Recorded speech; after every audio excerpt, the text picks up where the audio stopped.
નમસ્કાર વહાલા વિદ્યાર્થી મિત્રો, હું છું હિનલ જોગાણી અને આપ સર્વ વિદ્યાર્થી મિત્રોનું આપણી પોતાની યુટ્યુબ ચેનલ એટલે કે ઓશિયન જ્ઞાન લાઈવમાં હાર્દિક સ્વાગત કરું છું. વહાલા વિદ્યાર્થી મિત્રો, ઉનાળાનું વેકેશન હજુ પૂર્ણ થયું છે. જેમાં વેકેશનની અંદર તમે જુદી જુદી જગ્યા પર ફરવા ગયા છો અને જુદી જુદી જગ્યા પર ફરવા જઈને ખૂબ જ મોજ મસ્તી કરી છે, એટલે કે તમે સુંદર મજાની યાદગાર પળો લઈને હાજર થઈ ચૂક્યા છે. વેકેશન પૂર્ણ થયું છે, પણ સાથે સાથે વેકેશન પૂર્ણ થતાની સાથે આપણે નવા ધોરણની અંદર પ્રવેશ કરી ચૂક્યા છીએ અને ધીમે ધીમે નવા ધોરણની અંદર અભ્યાસની પણ આપણે શરૂઆત કરવાની છે. તો આવા જુદા જુદા વિષયોની અંદર તમારો ફેવરિટ વિષય એટલે કે વિજ્ઞાન વિષય, એ વિજ્ઞાન વિષયની અંદર ચેપ્ટર નંબર 1 જે આપેલું છે પાક ઉત્પાદન અને તેનું વ્યવસ્થાપન, જેમના વિષયનો અભ્યાસ આપણે કરવાના છે. અને આ ધોરણ 8ના જે વિજ્ઞાન વિષયની અંદર ચેપ્ટર નંબર 1 છે, જેમના પાર્ટ 1 ની અંદર એટલે કે આજના દિવસે આપણે જોવાનું છે કે પાક ઉત્પાદન એટલે શું, પાક એટલે શું, એમનું ઉત્પાદન કેવી રીતે કરવામાં આવે છે અને એમના માટેની જુદી જુદી ખેત પદ્ધતિઓ કે કઈ કઈ એવી પદ્ધતિ છે કે જેમના દ્વારા આપણે આ પાક છે એમનું ઉત્પાદન વધારી શકીએ છીએ, સારું એવું ઉત્પાદન મેળવી શકીએ છીએ અને તેમની મદદથી આપણને જો સારું ઉત્પાદન મળે તો ખેડૂતને પણ સારો એવો ફાયદો થાય છે. તો કેવી રીતે આપણે આ સારું ઉત્પાદન મેળવી શકીએ છીએ એમના વિશેનો અભ્યાસ આપણે આજના લેક્ચરની અંદર કરવાનો છે. તો શરૂઆત કરીએ વિજ્ઞાન વિષયના ચેપ્ટર નંબર 1ના પાર્ટ 1ની, જેમાં શરૂઆતમાં આપણને એટલે કે પ્રસ્તાવનાની અંદર આપણને વાત કરેલી છે, જેમ તમે ઉનાળાના વેકેશનની અંદર ઘણી બધી જગ્યાએ કાકાના ઘરે, મામાના ઘરે, ફોઈના ઘરે અથવા તો કોઈક જગ્યાએ ફરવા ગયા હતા, એની જેમ તમારી જેમ પહેલી અને બુજો પણ આ ઉનાળાના જ વેકેશનમાં તેમના કાકાના ઘરે ગયા હતા. કાકાના ઘરે ગયા તો એમના કાકા શું છે, તો એક ખેડૂત છે. તો એક દિવસ તેઓ કાકાની સાથે કઈ જગ્યાએ ગયા, તો કે ખેતરમાં ગયા. ખેતરમાં જઈને એમણે જોયું તો ત્યાં ઘણા બધા ઓજારો હતા, એટલે કે ઘણા બધા ખેતીના સાધનો હતા જે ખેતરની અંદર કામ કરવા માટે વપરાય, જેમ કે દાતરડું છે, હળ છે, પાવડો છે, ખુરપી છે વગેરે જેવી ઘણી બધી વસ્તુઓ એમને ત્યાં ખેતરની અંદર જોવા મળે, એટલે ખેતીના ઓજારો જોવા મળ્યા. જેમ કે જો અહીંયા આપ્યું ખુરપી, દાતરડું, પાવડો, હળ વગેરે જેવા ઓજારો એમણે ત્યાં જોયા. ત્યાર પછી એમને શું થયું, આ ઓજારો જોઈને, તો ઓજારો જોઈને એ લોકો વિચારે છે કે આ ઓજારોનો ઉપયોગ ખેતીની અંદર વિવિધ પ્રકારના અલગ અલગ કાર્યો માટે થાય છે અને ખેતીની અંદર સરસ મજાનો પાક તૈયાર થાય છે અને જે પાક તૈયાર થાય છે, જે ઉત્પાદન મળે છે, એમનો ઉપયોગ દરેક સજીવો પોતાના ખોરાક માટે કરે છે. એટલે કહેવાય છે કે કોઈ પણ સજીવ હોય, દરેક સજીવને શેની જરૂરિયાત છે, તો કે ખોરાકની આવશ્યકતા એટલે જરૂરિયાત પડે છે. એટલે કે દરેક સજીવને પોતાનું અસ્તિત્વ ટકાવી રાખવા માટે, પોતાનું જીવન જીવવા માટે શેની જરૂર પડે છે, તો કે ખોરાકની જરૂર પડે છે. તો ખોરાક મેળવવા માટે જે વનસ્પતિ છે એ શું કરે, તો કે પોતાનો ખોરાક જાતે બનાવે. આ વસ્તુ તો આપણે 7મા ધોરણમાં પણ શીખી ગયા. શું શીખ્યા, તો કે વનસ્પતિ છે એ પોતાનો ખોરાક સૂર્યપ્રકાશની મદદથી એટલે કે પ્રકાશ ઉર્જા દ્વારા જાતે બનાવે છે. પરંતુ વનસ્પતિ જાતે બનાવી શકે છે, પણ મનુષ્ય સાથે સાથે ઘણા બધા પ્રાણીઓ છે એ પોતાનો ખોરાક જાતે બનાવવામાં અસમર્થ છે. એનો મતલબ એવો થાય કે મનુષ્ય અને બીજા જે પ્રાણીઓ છે વનસ્પતિની જેમ પોતાનો ખોરાક છે એ જાતે બનાવી શકતા નથી. અહીંયા એવો પ્રશ્ન થાય કે જાતે નથી બનાવતા એટલે શું? આપણે તો જાતે બનાવીએ મનુષ્ય, આપણને એવું થાય કારણ કે આપણી મમ્મી રોજે જ રસોડામાં જઈને આપણા માટે ખોરાક બનાવે છે, જમવાનું બનાવે છે. પણ આપણી ઘરે કઈ રોજે રોજ હોટલના રેસ્ટોરન્ટમાંથી તો જમવાનું આવતું નથી. તો આ વાક્ય ખોટું થાય. પણ આ વાક્ય ખોટું નથી, સાચું છે. શા માટે? મમ્મી રસોડામાં જઈને ખોરાક બનાવે છે, પણ ખોરાક બનાવવા માટે જે કંઈ પણ પદાર્થો જોઈએ છે, જે કંઈ પણ વસ્તુ જોઈએ છે, એ વસ્તુ ક્યાંથી મળે, કાં તો વનસ્પતિ પાસેથી મળે છે અથવા તો અમુક વસ્તુ છે જે આપણને પ્રાણીઓ પાસેથી પ્રાપ્ત થાય છે. એટલે વનસ્પતિ અને પ્રાણીઓ પાસેથી મળતી અમુક પેદાશો, અમુક વસ્તુઓને ઉપર આધાર રાખીને આપણી ઘરે, આપણા રસોડાની અંદર સરસ મજાનો ખોરાક તૈયાર થાય છે. આથી એવું કહેવાય છે કે મનુષ્ય સહિત દરેક પ્રાણીઓ છે એ પોતાનો ખોરાક જાતે બનાવી શકતા નથી, જાતે બનાવવા માટે અસમર્થ છે.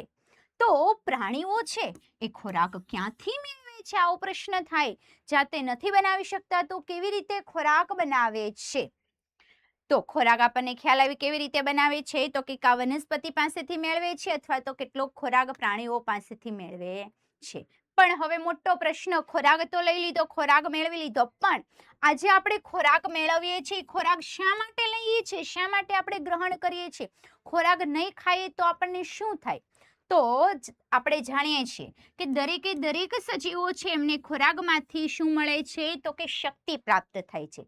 અને આ શક્તિની મદદથી શરીરની અંદર વિવિધ પ્રકારની શારીરિક ક્રિયાઓ અથવા તો જૈવિક ક્રિયા એટલે કે આપણા શરીરની અંદર જે કંઈ પણ ક્રિયાઓ થાય છે, કેવી ક્રિયા, તો કે પાચન થવું, શ્વસન થવું, આ ઉપરાંત ઉત્સર્જન વગેરે જે જુદી જુદી ક્રિયાઓ છે, એ ક્રિયાઓ માટે ઉર્જાની જરૂર પડે છે. અને ઉર્જા આપણને શેમાંથી મળે છે?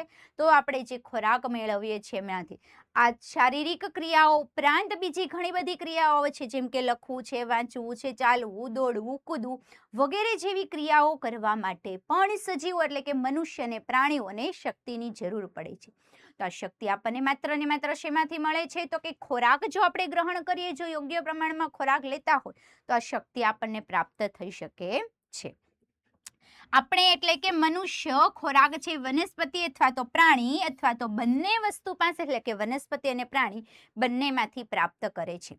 કેટલાક પ્રાણીઓ છે માત્ર વનસ્પતિ ઉપર આધાર રાખે છે, તો અમુક પ્રાણીઓ જે વનસ્પતિ પર આધાર રાખે એમને કહેવાય તૃણાહારી. અમુક પ્રાણીઓ માત્ર વનસ્પતિ ખાતા પ્રાણીઓ ઉપર આધાર રાખે એટલે તૃણાહારી પર આધાર રાખે એવા પ્રાણીઓને કહેવાય માંસાહારી. અને અમુક એવા પ્રાણીઓ છે જે વનસ્પતિ અને અન્ય પ્રાણી બંને પર આધાર રાખે એટલે એમને કહેવાય મિશ્રાહારી. તો મનુષ્યનો સમાવેશ પણ શેમાં થાય? તો કે મિશ્રાહારી. કારણ કે મનુષ્ય છે વનસ્પતિ પર પણ આધાર રાખે છે અને અન્ય પ્રાણીઓ પાસેથી પ્રાપ્ત થતી પેદાશો પર પણ આધાર રાખે છે. આગળ જોઈએ ત્યાર પછી, તો આપણા પૃથ્વી ઉપર જોવા જઈએ, આપણે ખોરાક તો મેળવીએ છીએ, પણ પૃથ્વી ઉપર જે કંઈ પણ જન સમુદાય છે એ કેવો છે? તો કે વિશાળ જન સમુદાય છે. એટલે પૃથ્વી ઉપર અઢળક પ્રમાણમાં વસ્તી છે અને આ વિશાળ જન સમુદાયને જો ખોરાક પ્રાપ્ત કરાવવો હોય, એટલે ખોરાક જો એમને પૂરો પાડવો હોય, એમને જે ખાવા માટે જો એ વસ્તુ એને પૂરી પાડવી હોય, આપવી હોય, તો એના માટે શું જોઈએ? તો કે ખોરાક છે જે એમનું નિયમિત ઉત્પાદન જોઈએ, સાથે સાથે એનું યોગ્ય વ્યવસ્થાપન જોઈએ અને એનું વિતરણ પણ યોગ્ય કરવું પડે એટલે કે આવશ્યક છે. એટલે વિશાળ લોકોને, આટલી બધી વસ્તીને ખોરાક પૂરો પાડવા માટે 3 વસ્તુ જરૂરી. યોગ્ય રીતે જે ખોરાક છે, પાક છે, એમનું ઉત્પાદન થવું જોઈએ, એનું વ્યવસ્થાપન વ્યવસ્થિત હોવું જોઈએ અને એનું વિતરણ પણ યોગ્ય રીતે થવું જોઈએ. આ 3 બાબતો શું છે? તો કે આવશ્યક છે અથવા તો જરૂરી છે. તો આ 3 બાબતોનું ધ્યાન રાખવા માટે, યોગ્ય રીતે ગોઠવણી કરવા માટે અને યોગ્ય ઉત્પાદન મેળવવા માટે ખેતરની અંદર જુદી જુદી પદ્ધતિઓ અપનાવવામાં આવે છે, જેમને કહેવામાં આવે છે ખેત પદ્ધતિઓ. અને કેવી રીતે આ પાક ઉત્પાદનની શરૂઆત થઈ અને ત્યાર પછી કેવી રીતે જુદી જુદી પદ્ધતિઓનો વિકાસ થયો? તો સૌપ્રથમ ઘણા બધા વર્ષો પહેલા, લગભગ 10,000 ઈસવીસન પૂર્વે, ઈસવીસન પૂર્વેનો મતલબ થાય છે ઈસવીસન શરૂ થઈ એમની પણ પહેલા, પણ કેટલા વર્ષો? તો કે 10,000. એટલે ઈસવીસન જ્યારથી શરૂ થયો ત્યારે કઈ ચાલ? તો કે 2026. તો આ 2026 પહેલાના 10,000 વર્ષ પહેલા એટલે કે ઈસવીસન પૂર્વે, ઈસવીસનની શરૂઆત થઈ એમની પહેલા લગભગ 10,000 વર્ષ પૂર્વે મનુષ્ય શું કરતો હતો? તો કે ભટકતું જીવન જીવતો હતો. ભટકતું જીવન જીવતો હતો. આ સેન્ટેન્સ આવે એટલે આપણને તરત યાદ આવી જાય. પહેલા જે આદિવાસીઓ હતા, મનુષ્ય આદિવાસીમાંથી જ ઉત્પન્ન થયેલો છે, તો આદિવાસી શું કરતા? તો જંગલોની અંદર ચારે બાજુ એનું ચોક્કસ રહેઠાણ હતું. આ જગ્યાએથી બીજી જગ્યાએ, એક જગ્યાએથી બીજી, બીજીથી ત્રીજી, એમ જુદી જુદી જગ્યા પર સતત ને સતત ફરતા રહેતા હતા, ભટકતું જીવન જીવતા હતા. શા માટે? તો કે ખોરાક એટલે કે ખાવા માટે અને રહેઠાણની શોધમાં એ ભટકતું જીવન જીવતો હતો, પણ સમૂહમાં. કેવી રીતે? સમૂહમાં, એક સાથે એકલો ફરતો નહીં હતો, સમૂહમાં એક સ્થાનેથી બીજા સ્થાને વિચરણ કરતો રહેતો હતો, એટલે ફરતા રહેતા હતા. શું કરતો શરૂઆતમાં? તો કે કાચા ફળ અને શાકભાજી ખાતો હતો. વનસ્પતિ હોય, જંગલમાં હોય એટલે વનસ્પતિ ઉપરથી જે કંઈ પણ ફળ આવે, કાચા હોય કે પાકા હોય, મીન્સ કે એને એમ જ ખાઈ લેતો હતો. અને સાથે સાથે શાકભાજી છે પણ રાંધ્યા વગર ખાય એટલે એને કહેવાય કાચા. તો કાચા ફળો અને કાચા શાકભાજીનો ખોરાક તરીકે ઉપયોગ કરતો હતો અને પોતાનું જીવન વિતાવતો હતો. ધીમે ધીમે એમણે શું કર્યું તો કે ખોરાક માટે પ્રાણીઓનો શિકાર કરવાનું શરૂ કર્યું. એમને ખબર પડી કે આવી રીતે શિકાર કરીને પ્રાણીઓનો પણ ખોરાક તરીકે ઉપયોગ થઈ શકે છે. તો શાકભાજી એટલે કે વનસ્પતિ પરથી ધીરે ધીરે પ્રાણીઓનો શિકાર કરવા લાગ્યો અને પ્રાણીઓનો શિકાર કરીને ખોરાક તરીકે ઉપયોગ કરવા લાગ્યો. આમે ધીમે ધીમે સમય પસાર થતો ગયો અને વર્ષો વીતતા ગયા.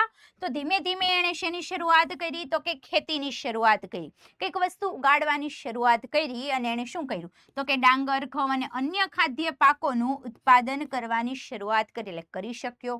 આમ ધીરે ધીરે ધીરે ધીરે ઘણા બધા વર્ષો પછી શું થાય તો કે ખેતીની શરૂઆત થઈ ગઈ. શરૂઆત તો થઈ ગઈ, પહેલા નહોતી, પહેલા માત્ર વનસ્પતિ પર આધાર રાખતો, ત્યારબાદ માત્ર પ્રાણીઓનો શિકાર કરતો અને પછી ધીમે ધીમે એણે ખેતીની શરૂઆત કરી, વિવિધ પ્રકારના પાકો ઉગાડતો થયો. આ પ્રમાણે શેની શરૂઆત થઈ તો કે ખેતીની શરૂઆત થઈ છે. તો ખેતીની અંદર, ખેતરની અંદર જ્યારે કોઈ પણ એક જ પ્રકારના છોડને કોઈ એક સ્થાન પર મોટી માત્રામાં એટલે કે ઘણી બધી સંખ્યાની અંદર ઉછેરવામાં આવે છે, ઉગાડવામાં આવે છે, તો તેને ઓળખવામાં આવે છે શેના તરીકે તો કે પાક તરીકે ઓળખવામાં આવે છે.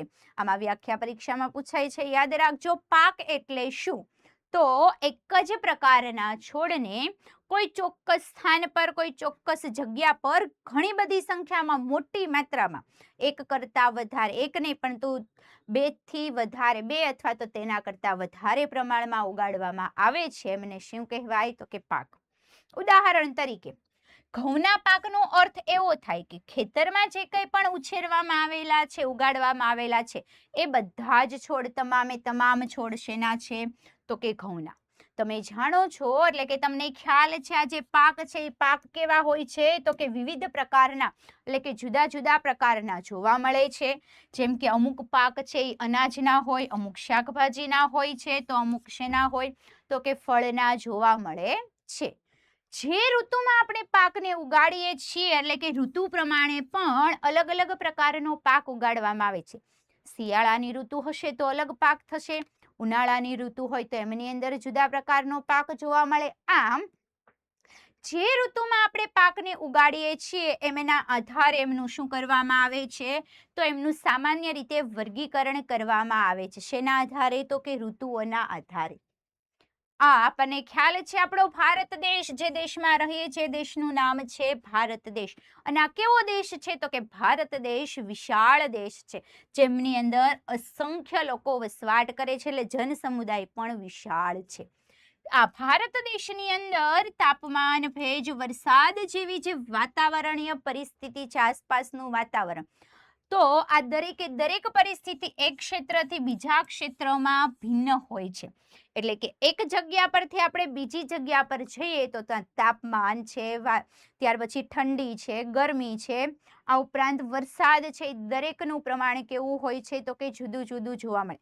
કદાચ આપણે અત્યારે સુરતમાં હોય ને ગામડે જઈએ તો દરેક જગ્યાએ તાપમાનમાં પણ ફેરફાર જોવા મળે, વરસાદમાં ફેરફાર જોવા મળે. આ ઉપરાંત આપણે હિમાલયમાં જઈએ તો ત્યાં બરફ હોય, ત્યાર પછી રાજસ્થાનના રણ પ્રદેશમાં જઈએ તો ત્યાં તડકો હોય, ગરમી હોય છે. આમ એક જગ્યા પરથી બીજી જગ્યા પર ભારત દેશમાં જો આપણે ફરીએ તો દરેક જગ્યા પર જે વાતાવરણની પરિસ્થિતિ છે, આસપાસનું વાતાવરણ છે, આપણને અલગ અલગ જોવા મળે છે.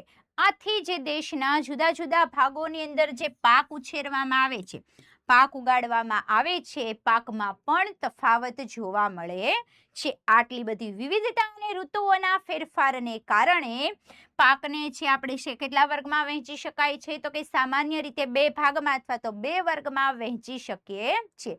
કયા કયા 2 વર્ગો તો એમાંનો એક વર્ગ છે જેમને કહેવામાં આવે છે ખરીફ પાક. કયો વર્ગ આવશે અથવા તો કયો પાક તો પહેલો પ્રકાર અથવા તો પહેલો વર્ગ જેમને કહેવાય છે ખરીફ પાક.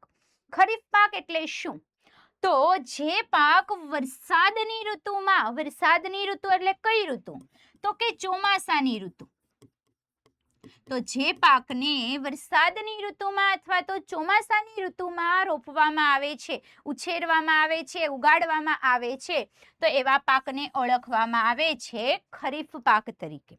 આ પાક કેટલા સમયગાળા દરમિયાન જોવા મળે તો આ પાક જોવા મળે છે વરસાદની ઋતુમાં, સામાન્ય રીતે જૂનથી સપ્ટેમ્બર સુધી.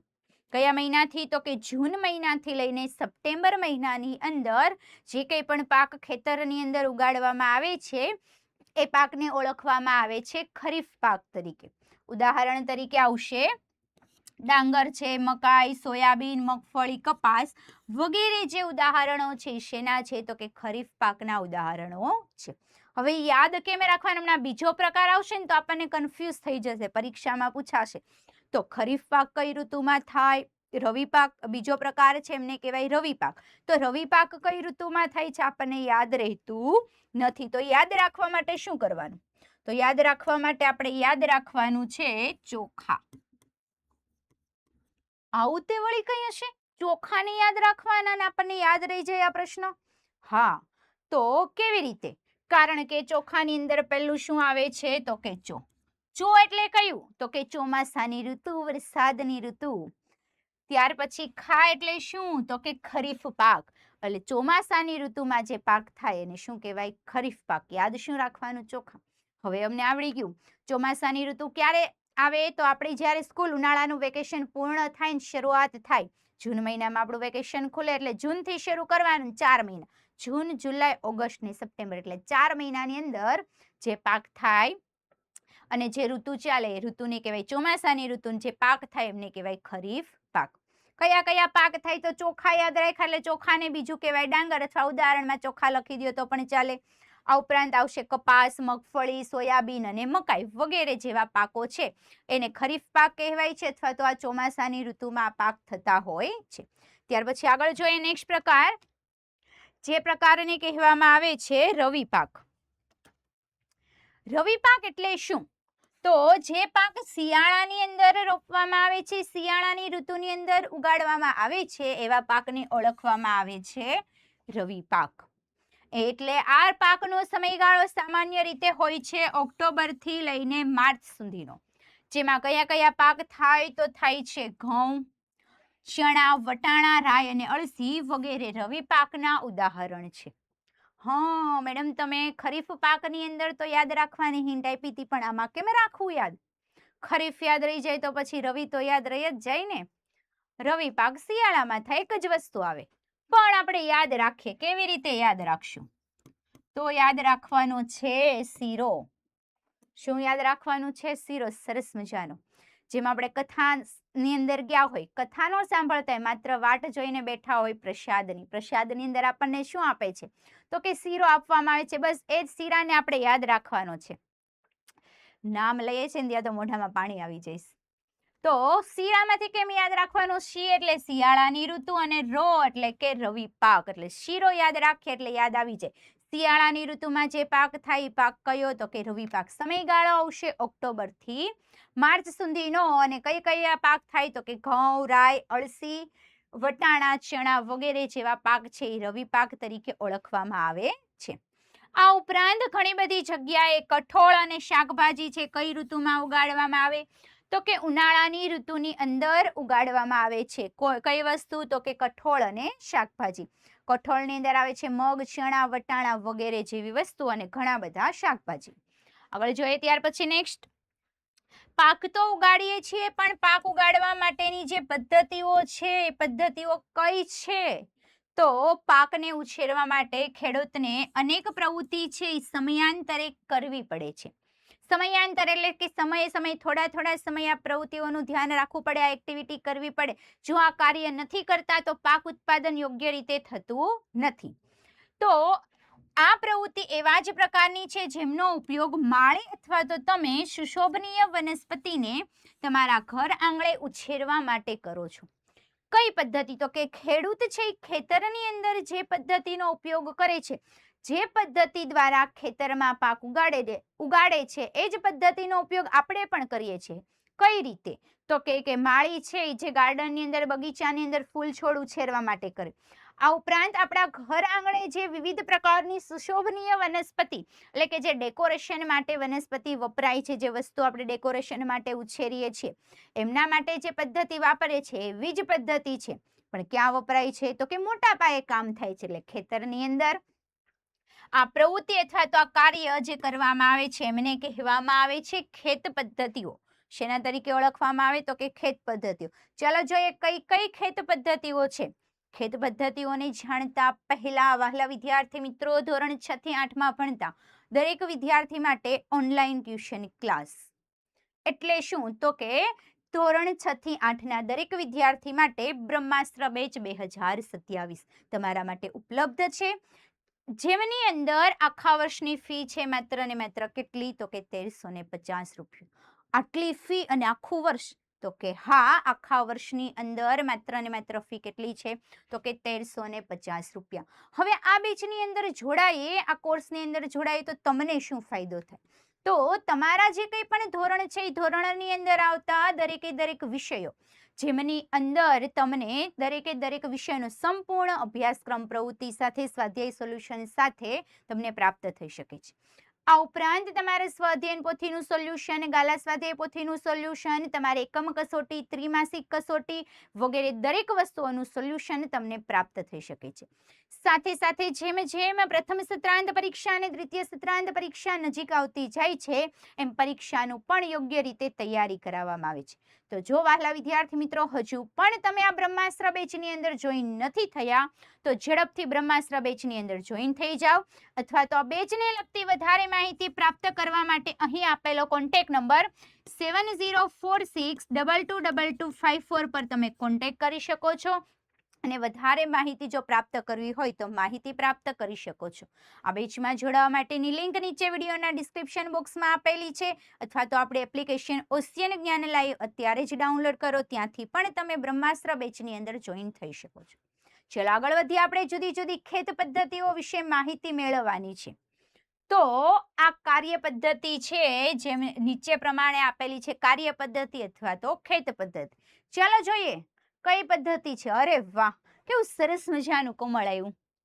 આમ જોઈને જ આપણને ઈચ્છા થઈ જાય જેમ કમળ ખીલે છે એમની જેમ શું થાય છે તો કે ખેત પદ્ધતિઓનો ઉપયોગ ખેતરની અંદર કરવામાં આવે છે. તો એમની અંદર જે પહેલી ખેત પદ્ધતિ છે જે શરૂઆત થાય છે એમને કહેવાય છે ભૂમિને તૈયાર કરવી.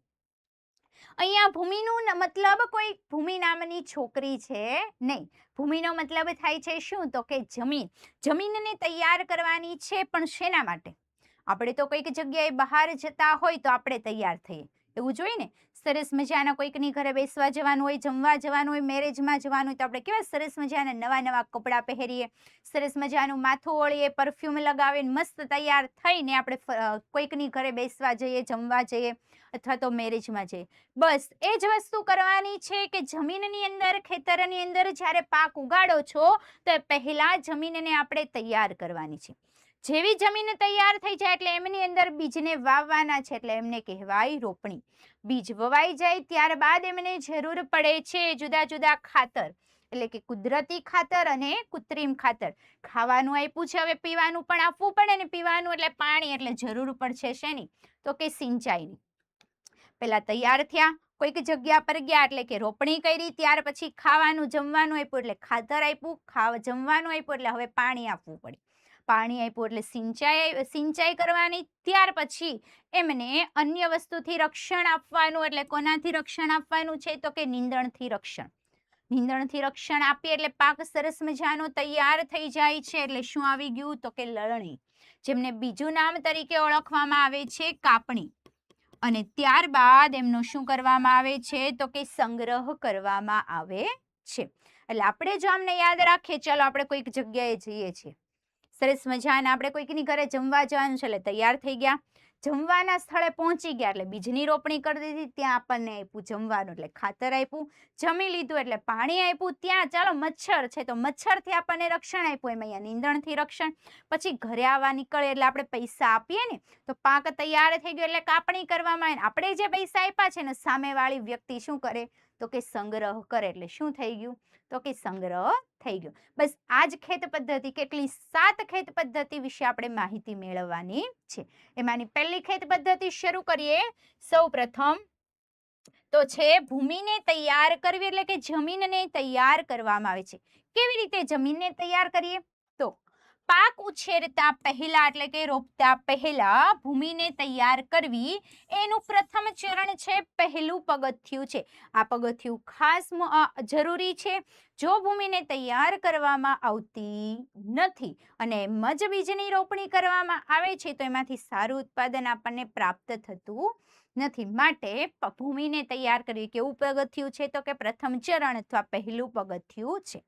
શું કરવામાં આવે છે તો કે એમની અંદર જમીનમાં જે માટી છે, માટીને ઉલટાવી અને પોચી બનાવવી તે ખેતીનું મહત્વપૂર્ણ કાર્ય છે. એટલે માટીને ઉપર નીચે કરવામાં, ઉપરની માટી નીચે અને નીચેની માટી ઉપર, એટલે માટીને ઉલટાવવામાં આવે છે. ઉલટાવો છો એટલે કેવી બની જાય જમીન તો કે પોચી બની જાય છે. જો આવી જમીન બની જાય તો આ જમીનની અંદર જે કંઈ પણ વનસ્પતિના મૂળ છે એ મૂળ ક્યાં સુધી જાય તો કે ઊંડાઈ સુધી વનસ્પતિના મૂળ છે એ જઈ શકે છે. એટલે ઊંડે સુધી જઈને પાણી અને વિવિધ પ્રકારના પોષક દ્રવ્યોનું શોષણ કરી શકે છે. આથી આપણે જમીનને તૈયાર કરતા પહેલા એમની અંદર માટીને ઉલટાવવી પડે છે. પરિણામે માટી પોચી પણ બને છે. આ જે પોચી માટી છે એમની અંદર અળસિયા અને ઘણા બધા સૂક્ષ્મજીવોની વૃદ્ધિ પણ થાય છે. પોચી જમીનની અંદર ખેડૂતના મિત્ર એટલે કે અળસિયા અને વિવિધ પ્રકારના સૂક્ષ્મજીવો આ બંને શું કરે તો એમની અંદર પોતાની વૃદ્ધિ થાય એટલે ખેડૂતને મદદરૂપ થાય છે. કહેવાય છે કે અળસિયા અને સૂક્ષ્મજીવો ખેડૂતના મિત્ર છે એટલે કે ફ્રેન્ડ છે. આપણા પણ ફ્રેન્ડ હોય, આપણને મદદ કરે, એમ આ ખેડૂતના મિત્રો છે, ખેડૂતના ફ્રેન્ડ છે. એટલે કે એને ખેતરની અંદર પાક ઉછેરમાં એમને મદદરૂપ થાય છે.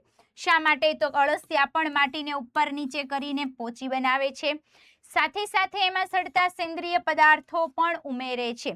સૂક્ષ્મજીવો શું કરે તો કે જુદા જુદા પદાર્થો છે જે વનસ્પતિના ખરી ગયેલા પર્ણોને એને શું કરે છે તો કે એમનું વિઘટન કરે છે. અને વિઘટન બાદ એમાંથી સેન્દ્રિય પદાર્થો, નવા નવા પોષક તત્વો ઉત્પન્ન થાય છે અને પોષક તત્વો જમીનમાં ભળે છે. પરિણામે વનસ્પતિને સારો એવો ફાયદો થાય છે અને પોષક તત્વોનું પ્રમાણ વનસ્પતિમાં જળવાઈ રહે છે. આ ઉપરાંત માટીની અંદર ખનિજ, પાણી, વાયુ અને ઘણા બધા સજીવો જોવા મળે છે. આ ઉપરાંત મૃત વનસ્પતિ અને પ્રાણીઓ પણ જમીનમાં જ જોવા મળતા સૂક્ષ્મજીવો દ્વારા, સજીવો દ્વારા વિઘટન પામે છે. હમણાં જ આપણે કીધું કે સૂક્ષ્મજીવોની વૃદ્ધિ થાય એમના દ્વારા. જે વનસ્પતિના પર્ણો છે, પ્રાણીઓના મળમૂત્રો છે, જમીનની અંદર પડેલું હોય તો એમનું વિઘટન થાય છે. આ રીતે મૃતદેહમાં જોવા મળતા કેટલાક પોષક તત્વો ફરી પાછા જમીનમાં ભળી જાય છે. અને આ પોષક દ્રવ્યો છે વનસ્પતિ દ્વારા ફરી પાછા શું થાય છે તો કે શોષણ પામે છે. એટલે વનસ્પતિ દ્વારા ફરી પાછા ઉપયોગમાં લેવામાં આવે છે. સાથે સાથે જમીનની અંદર જે જમીનના જુદા જુદા સ્તર છે એમાંથી ઉપરની જે સપાટી છે એમાંથી કેટલાક સેન્ટીમીટર સુધીની ભૂમિ જ વનસ્પતિની વૃદ્ધિમાં સહાય કરે. જમીનના જે જુદા જુદા સ્તર છે, જુદા જુદા પડ છે, એમની અંદર ઉપરનું સૌથી પડ, ઉપરની જે જમીન છે, ઉપરની જમીનમાં પણ થોડાક જ વિસ્તારમાં, એટલે એવું કીધું છે કેટલાક સેન્ટીમીટર સુધી જ જમીનની અંદર શું થાય છે તો કે વનસ્પતિ છે, વૃક્ષો છે, એમની વૃદ્ધિ થાય છે. સમગ્ર જમીનમાં વનસ્પતિની વૃદ્ધિ થઈ શકતી નથી. આમ એમને ઉલટાવી અને પોચી કરવે તો પોષક તત્વોયુક્ત ભૂમિ ઉપરની તરફ આવી જાય છે અને આ પોષક તત્વો વનસ્પતિ ઉપયોગ કરી શકે છે. આથી માટીને ઉપર નીચે અને પોચી કરવી જોઈએ અને પાક રોપવા માટે અત્યંત મહત્વપૂર્ણ કાર્ય છે. તો કારણની અંદર પૂછાય છે કે શા માટે જમીનની માટીને પોચી કરવામાં આવે છે, માટીને ઉલટાવવામાં આવે છે. તો પહેલું તો શું લખવાનું, અળસિયા અને સૂક્ષ્મજીવોની વૃદ્ધિ થાય. સાથે સાથે શું કેટલાક સેન્ટીમીટર સુધી વનસ્પતિની વૃદ્ધિ થઈ શકે છે. જો માટીને ઉપર નીચે કરીએ છીએ તો પોષક તત્વોયુક્ત જમીન ઉપર આવી જાય છે. પરિણામે વનસ્પતિની વૃદ્ધિ સારી થઈ શકે છે. આથી માટીને ઉલટાવવામાં આવે છે અને પોચી કરવામાં આવે છે.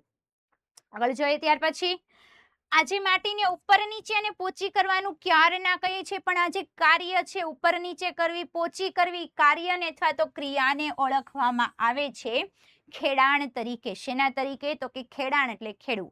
અને આ જે ખેડાણની પ્રક્રિયા છે કોના દ્વારા કરવામાં આવે છે, હળ ચલાવીને, એટલે કે હળ દ્વારા કરવામાં આવે છે. અને આ જે સાધન છે હળ એ શેનું બનેલું હોય તો કે લાકડાનું બનેલું હોય અથવા તો લોખંડનું બનેલું હોય છે. હળ કઈ વસ્તુનું બનેલું છે? લાકડાનું અથવા તો લોખંડનું. એમાં પણ જો માટી છે અત્યંત સૂકી હોય, એટલે કે ઉનાળા જેવી ઋતુ ગયો હોય, વધારે ગરમી પડી હોય, તો માટીની અંદર જે ભેજ છે એ ભેજનું પ્રમાણ એકદમ ઓછું થઈ જાય, એટલે માટી કેવી બની જાય? સૂકી બની જાય. પરિણામે જે સૂકી જમીન છે એને ખેડવામાં વાર લાગે છે, મહેનત વધારે થાય છે, સમય પણ વધારે જોઈએ છે. આથી ખેડૂત શું કરે છે? તો કે ખેડ અગાઉ એમને પાણી આપવામાં આવે છે, એટલે એની ઉપર પાણીનો છંટકાવ કરવામાં આવે છે. અને પાણી જો છંટકાવ કરે એટલે માટી જે સૂકી છે એ ભીની થઈ જાય છે. પરિણામે એમની અંદર હળ છે એ સરળતાથી ચાલી શકે છે, એટલે કે જમીનને યોગ્ય રીતે ખેડી શકાય છે. અને આ રીતે જે આપણે ખેડેલું ખેતર છે, ખેડેલી જમીન છે, એમાં ઘણી વખત જે માટી છે માટીના મોટા મોટા ભાગ જોવા મળે છે. મોટા મોટા જે માટીના ભાગ છે એમને ઓળખવામાં આવે છે ઢેફા. અમુક નાના હોય, અમુક મોટા હોય, તેમને કહેવાય છે માટીના ઢેફા. અને આ જે માટીના ઢેફા છે એમને તોડવા માટે જરૂર પડે છે એક પાટિયાની. જો આવા મોટા મોટા ઢેફા હોય તો યોગ્ય રીતે એમની અંદર પાક ઉત્પાદન થતું નથી, યોગ્ય રીતે આપણે બીજની રોપણી કરી શકતા નથી.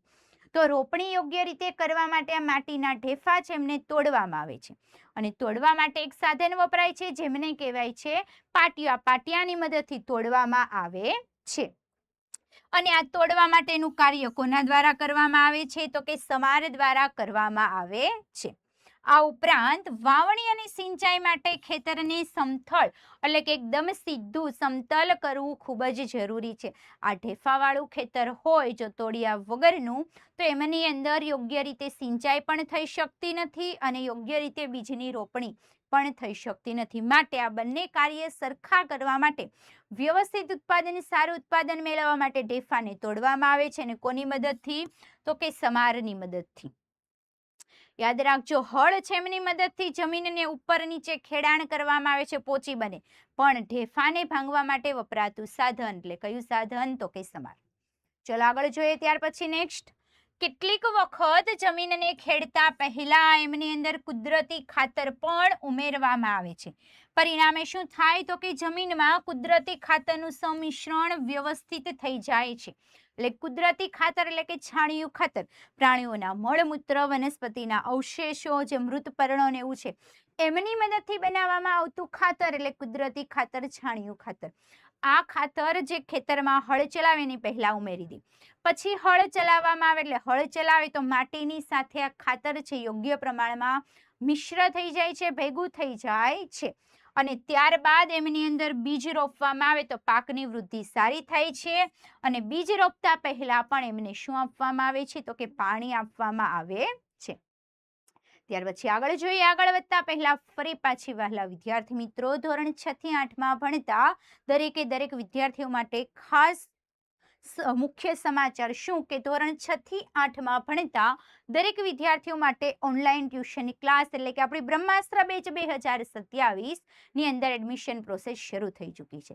જેમની અંદર તમને તમારા ધોરણમાં આવતા દરેકે દરેક વિષયો, વિજ્ઞાન, અંગ્રેજી, સમાજ, ગણિત વગેરે જેવા જે કંઈ પણ વિષયો છે, દરેકે દરેક વિષયોની અંદર દરેકે દરેક પ્રકરણોની, દરેકે દરેક પ્રવૃત્તિઓની, દરેકે દરેક દાખલાની યોગ્ય રીતે સમજૂતી પ્રાપ્ત થઈ શકે છે. સાથે સાથે દરેકે દરેક વિષયમાં સ્વાધ્યાયનું સોલ્યુશન પણ તમને પ્રાપ્ત થઈ શકે છે. આ ઉપરાંત જેમ જેમ પ્રથમ સત્રાંત પરીક્ષા અને દ્વિતીય સત્રાંત પરીક્ષા નજીક આવતી જાય છે, એમ પરીક્ષાનું પણ તમને રિવિઝન એટલે કે તૈયારી કરાવવામાં આવે છે. આ ઉપરાંત MCQ ટેસ્ટ તમને પ્રાપ્ત થઈ શકે છે. સાથે સાથે તમારી ગાલા સ્વાધ્યાય પોથી, સ્વઅધ્યયન પોથી, ત્રિમાસિક કસોટી, એકમ કસોટી વગેરે દરેક વસ્તુઓનું સોલ્યુશન પણ તમને આ બ્રહ્માસ્ત્ર બેચમાંથી પ્રાપ્ત થઈ શકે છે. તો વહાલા વિદ્યાર્થી મિત્રો, ઝડપથી આ બેચની અંદર જોઈન થઈ જાઓ. અને બ્રહ્માસ્ત્ર બેચમાં જોઈન થવા માટેની લિંક નીચે વિડીયોના ડિસ્ક્રિપ્શન બોક્સમાં આપેલી છે, અથવા તો વધારે માહિતી પ્રાપ્ત કરવા માટે અહીં આપેલો કોન્ટેક્ટ નંબર 7046222254 પર તમે કોન્ટેક્ટ કરી શકો છો. અથવા તો આપણી એપ્લિકેશન ઓશિયન જ્ઞાન લાઈવ ડાઉનલોડ કરીને એમાંથી પણ તમે આ બ્રહ્માસ્ત્ર બેચની અંદર જોઈન થઈ શકો છો. ફરી પાછા આપણે આગળ વધીએ. જે આપણે ખેત પદ્ધતિઓ વિશે અભ્યાસ કરતા હતા, તો એમની અંદર આપણને આપેલા છે ખેતીના કેટલાક ઓજારો, જેમાં કહે છે કે સારા ઉત્પાદન માટે અને બીજ રોપતા પહેલા માટીના અત્યંત નાના ટુકડા કરવા આવશ્યક છે. એટલે માટીને જે ઉપર નીચે કરો છો તો એના નાના નાના જે ઢેફા છે, ઢેફા તોડવા પડે છે, એટલે નાના નાના ટુકડા કરવા પડે છે.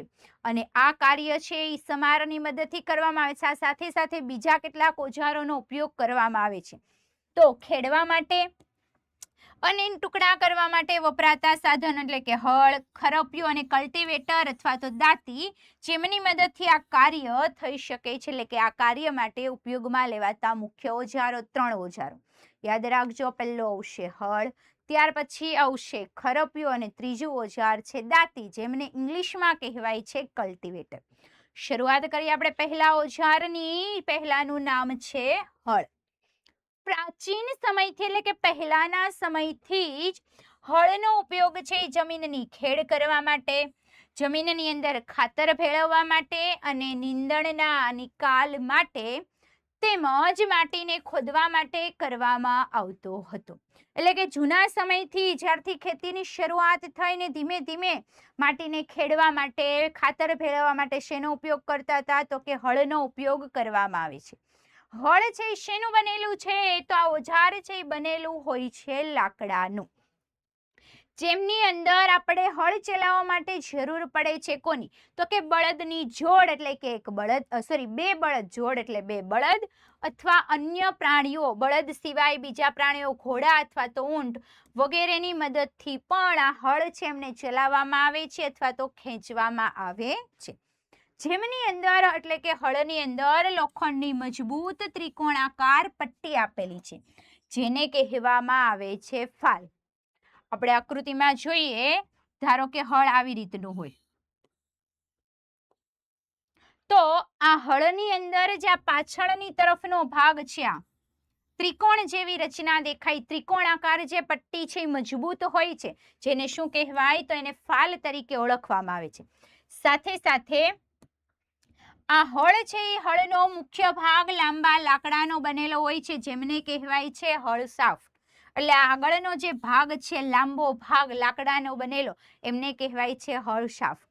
આ ઉપરાંત એમના એક છેડા પર શું હોય છે? હેન્ડલ, તથા બીજો છેડો મોટો ધરી જેવા ભાગ એટલે કે જોત સાથે જોડવામાં આવેલો હોય છે. એટલે કે અહીંયા ઉપરની તરફ એક આડી રચના હોય, આવું એક આડી રચના હોય છે. આ આડી રચનાને ક્યાં મૂકવામાં આવે છે? તો કે બળદની ગરદન ઉપર રાખવામાં આવેલા હોય છે. અને જે એક જોડ બળદ તથા સાથે સાથે એક માણસ આ હળને ચલાવવામાં આવે છે. અને હાલના સમયમાં જેમ પહેલા લાકડાના વપરાતા હતા, એમ હાલના સમયમાં લાકડાની બદલે લોખંડના હળનો ઉપયોગ વધ્યો છે. એટલે કે લોખંડના હળ લાકડાના હળની જગ્યા લઈ રહ્યા છે. એકદમ સહેલો પ્રશ્ન છે, હળની ટૂંકનોંધ પૂછાઈ શકે. તો શું લખવાનું? તો હળનો ઉપયોગ શેના માટે થાય? જમીન ખેડવા, ખાતર ભેળવવા, નીંદણના નિકાલ માટે અને માટીને ખોદવા માટે. લાકડા અથવા તો લોખંડનું હોય છે. ચલાવવા માટે બળદની એક જોડ અથવા તો બળદ સિવાય અન્ય પ્રાણીઓનો ઉપયોગ થાય છે, જેમની મદદથી ચલાવવામાં આવે છે. શું હોય છે? તો કે લોખંડની એક મજબૂત ત્રિકોણાકાર પટ્ટી, જેમને કહેવાય ફાલ. એક લાંબો લોખંડનો અથવા લાકડાનો જે શું હોય છે? તો કે બનેલો ભાગ હોય છે, જેમને ઓળખવામાં આવે છે હળ શાફ્ટ તરીકે. અને એના છેડા પર શું આવેલું હોય છે? તો કે હેન્ડલ આવેલું હોય છે. બીજા છેડા સાથે જોત જોડેલી હોય છે ને, જેમને શું બળદની ગરદન ઉપર રાખવામાં આવે છે. અને આજે હાલના આધુનિક સમયમાં લાકડાના બદલે લોખંડના હળ વપરાય છે. આગળ વધીએ ત્યાર પછી નેક્સ્ટ બીજું સાધન, જેમને ઓળખવામાં આવે છે ખરપિયું. આ પણ એક ઓજાર છે જે નીંદણને દૂર કરવા અને જમીનને પોચી કરવા માટે વપરાય છે. આકૃતિમાં સરસ મજાનું ખરપિયાનું ચિત્ર આપેલું છે, જેમાં લોખંડ કે લાકડાનો લાંબો દંડો આવેલો હોય છે, જેના આખો જે લાંબો દંડો આપણને દેખાય છે તે સીધો લોખંડ અથવા તો લાકડાનો હોય છે. તેમાં એક મજબૂત પહોળી અને લોખંડની વળેલી તકતી એક છેડા પર, એટલે કે આ જે વળેલી પ્લેટ છે એ તકતી લોખંડની હોય છે. સાથે સાથે કોની જેમ કામ કરે છે? બ્લેડની જેમ. જેમ બ્લેડ અડાડી અને વસ્તુ કપાઈ જાય છે, ચીરાઈ જાય છે, એની જેમ જ્યારે આ વસ્તુ ચાલે છે, આ જે બીમ છે એ બીમ બળદની ગરદન પર રાખવામાં આવે છે અને જ્યારે આ હળને ચલાવવામાં આવે છે, ઉપરથી પકડવાનું હોય છે, આ હેન્ડલ છે પકડ, અને નીચેની આ વળેલી પ્લેટ જમીનમાં માટીની અંદર જેમ જેમ ધીમે ધીમે ચાલતી જાય છે માટીને કાપતી જાય છે, એટલે કે માટીને ઉપર નીચે કરતી જાય છે, જેનો બીજો છેડો પ્રાણીઓ દ્વારા ખેંચવામાં આવે છે, એટલે કે બીમની મદદથી પ્રાણીઓને ખેંચવામાં આવે છે અને હેન્ડલ દ્વારા માણસ એમને પકડે છે. આગળ વધીએ ત્યાર પછી નેક્સ્ટ ત્રીજું સાધન જેમને ઓળખવામાં આવે છે દાંતી અથવા તો ઇંગ્લિશમાં કહીએ તો કલ્ટિવેટર. આજના સમયમાં, આધુનિક સમયમાં જેમ જેમ સમય વીતતો જાય છે, નવા નવા ટેકનોલોજીની શોધ થતી જાય છે, નવી નવી વસ્તુઓની શોધ થાય છે, એમ ખેતીની અંદર પણ ખેતરની ખેડ કરવા માટે નવા સાધનો વિકસાવવામાં આવે છે અને જેમાં ટ્રેક્ટર દ્વારા સંચાલિત એટલે કે ટ્રેક્ટરની મદદથી ચાલતું સાધન જેમને ઓળખવામાં આવે છે દાંતી, એમની શોધ કરવામાં આવેલી હતી. જો આ દાંતી એટલે કે કલ્ટિવેટરનો જો ઉપયોગ કરવામાં આવે ખેતરમાં તો શ્રમ અને સમય બંનેની બચત થાય છે. કદાચ હળની મદદથી જમીન જો ખેડવામાં આવે તો 2 દિવસમાં કામ પૂર્ણ થાય. 2 દિવસનું કામ જો આ કલ્ટિવેટર એટલે કે દાંતીની મદદથી કરવામાં આવે છે તો કદાચ અડધા દિવસની અંદર પણ કાર્ય પૂરું થઈ જાય. એટલે સમયનો પણ બચાવ થયો, સાથે સાથે મહેનત એટલે શ્રમનો પણ બચાવ થાય છે. આગળ વધીએ તો બસ આવી જ રીતે શું કરવામાં આવે છે તો કે જમીનને તૈયાર કરવામાં આવે છે અને આવી રીતે જે જમીન તૈયાર થઈ જાય છે જમીનની અંદર, ત્યારબાદ શું કરવામાં આવે છે તો કે જમીનમાં બીજની રોપણી કરવામાં આવે છે, જેમને ઓળખવામાં આવે છે એટલે બીજો તબક્કો અથવા તો ખેત પદ્ધતિનો બીજો ચરણ એટલે શું કહેવાય તો કે વાવણી. આ શું છે તો કે પાક ઉત્પાદનનો સૌથી મહત્વપૂર્ણ તબક્કો છે. પહેલો તબક્કો ભૂમિને તૈયાર કરવી શું હતું તો કે પ્રથમ ચરણ હતું. તો એવું પૂછાય પ્રથમ ચરણ કયું છે તો કે ભૂમિને તૈયાર કરવી. ત્યાર પછી પાક ઉત્પાદનનો સૌથી મહત્વપૂર્ણ તબક્કો કયો હતો? કયો તબક્કો આવશે તો આવે છે વાવણી. જેમાં વાવણી કરતા પહેલા, બીજને વાવતા પહેલા સારી ગુણવત્તાવાળા બીજની પસંદગી કરવામાં આવે છે, એટલે કે યોગ્ય ગુણવત્તાવાળા બીજ સારા છે કે ખરાબ એમની પસંદગી કરવામાં આવે છે. જો સારી ગુણવત્તાવાળા બીજ હોય તો કેવા હોય તો કે સ્વસ્થ અને તંદુરસ્ત આપણને જોવા મળે છે. પરિણામે ખેડૂત છે એ સારી ઉપજ પ્રાપ્ત કરી શકે છે. આથી ખેડૂત સારી ગુણવત્તાવાળા બીજને જ પ્રાથમિકતા આપે છે, એટલે કે પ્રથમ એમને પસંદગી કરે છે બીજ સારા હશે. સારું વાવીએ કહેવાય છે ને કે જેવું વાવો તેવું લણો, એટલે કે જો ખેતરમાં સારા બીજ વાવશે તો ઉત્પાદન સારું મળશે. એની જેમ ખેડૂત શું કરે છે તો કે સારું ઉત્પાદન મેળવવા માટે, વધારે ઉત્પાદન પ્રાપ્ત કરવા માટે બીજને જમીનની અંદર વાવવા માટે સારા બીજ પસંદ કરવામાં આવે છે. તો પસંદગી કરવા માટે શું કરવામાં આવે છે તો કે જુદા જુદા સાધનો, બીજને રોપવા માટે જુદા જુદા સાધનો વપરાય. કયું તો કે પરંપરાગત રીતે બીજની વાવણી કરવા માટે સામાન્ય રીતે વાપરવામાં આવતું ઓજાર કેવા આકારનું હોય છે તો કે ગળણી આકારનું છે, એટલે કે આવો કંઈક આકાર જોવા મળશે, જેમાં બીજને ગળણીની અંદર જ્યારે નાખવામાં આવે છે તો કે ધારદાર છેડાવાળા 2 કે 3 પાઇપમાંથી પસાર થાય છે, એટલે કે અહીંયા નીચે જુદી જુદી પાઇપો હોય છે, આ પાઇપમાંથી પસાર થાય છે અને આ પાઇપના જે છેડાઓ હોય ક્યાં હોય છે તો કે માટીની અંદર હોય છે અને માટીની અંદર જોઈને ત્યાં શું કરે છે તો કે બીજનું સ્થાપન કરે છે, એટલે બીજને અંદર રોપવાનું કાર્ય કરે છે. કેવી રીતે? ગળણી આકારનું સાધન છે, નીચે 3 પાઇપો છે, ઉપરથી નાખીએ તો એ પાઇપના છેડા દ્વારા નીચે જમીનમાં બીજનું સ્થાપન થાય છે. આ ઉપરાંત એમના માટે એટલે કે બીજને વાવવા માટે વપરાતું બીજું એક સાધન જેમને ઓળખવામાં આવે છે, વાવવા માટે વપરાય એટલે કહેવાય વાવણીઓ. કયું સાધન? તો આજના જમાનામાં ટ્રેક્ટર દ્વારા સંચાલિત છે. જેમ જમીનને ખેડવા માટે જેમ ટ્રેક્ટરની મદદથી ચાલતું સાધન એટલે દાંતી અથવા કલ્ટિવેટર હતું, એમ બીજને વાવવા માટે સાધન વપરાય છે, જેમને કહેવામાં આવે છે વાવણીઓ. જેમના દ્વારા બીજ સમાન અંતર અને જમીનની અંદર બીજની સમાન ઊંડાઈ બની રહે છે. સાથે સાથે આપણે જ્યારે બીજ વાવીએ છીએ ત્યારે આપણે આ નક્કી કરવાનું છે, ખાતરી કરવાની છે કે બીજ છે એ માટી દ્વારા ઢંકાયેલું રહે. જો માટી દ્વારા ઢંકાયેલું નહીં હોય તો પક્ષીઓ દ્વારા જે છે પક્ષીઓ દ્વારા બીજને શું થાય છે તો કે નુકસાન થાય છે, કારણ કે પક્ષીઓ ઉડતા ઉડતા આવે ને બીજને પોતાની ચાંચમાં લઈને જતા રહે તો આપણને એવું થાય કે બીજ વાવેલું છે એમાંથી વનસ્પતિ ઉગી નીકળશે અને પરિણામે પાક ઉગશે, પણ પક્ષીઓ બીજને લઈ ગયા હશે તો એ જગ્યા પર કોઈ પણ વનસ્પતિ અથવા તો પાક ઉગી શકતો નથી. આથી આપણે યોગ્ય રીતે પાક ઉગાડવા માટે જે બીજ છે એમને શું કરવું પડે તો કે માટી દ્વારા આપણે એમને યોગ્ય રીતે ઢંકાયેલું રાખવું જોઈએ, એ બાબતની આપણે ખાતરી કરવાની છે. અને સીડ ડ્રીલ એટલે કે આ જે વાવણીઓ છે એમને ઇંગ્લિશમાં કહેવાય સીડ ડ્રીલ, એમના મદદથી જો રોપણી કરવામાં આવે તો સમય અને મહેનત બંનેની શું થાય છે તો કે બચાવ થાય છે. આગળ જોઈએ ત્યાર પછી નેક્સ્ટ. આ ઉપરાંત બે છોડની વચ્ચે થતી ગીચતાને રોકવા માટે બે છોડ વચ્ચે જે જગ્યા છે યોગ્ય રીતે જગ્યા જાળવવા માટે એમની વચ્ચે યોગ્ય અંતર હોવું જોઈએ. શા માટે? કારણ કે એમનાથી છોડને સૂર્યનો પ્રકાશ, પોષક તત્વો અને પાણી છે એ પૂરતા પ્રમાણમાં પ્રાપ્ત થાય છે. અને આ ગીચતાપણું રોકવા માટે ખેડૂતો શું કરે તો કે વધારે જો નજીક વનસ્પતિ ઉગી નીકળી હોય તો કેટલાક છોડને ઉગે છે તરત જ ઉખાડીને દૂર ફેંકી દે છે, એટલે કે દૂર કરી દેવામાં આવે છે.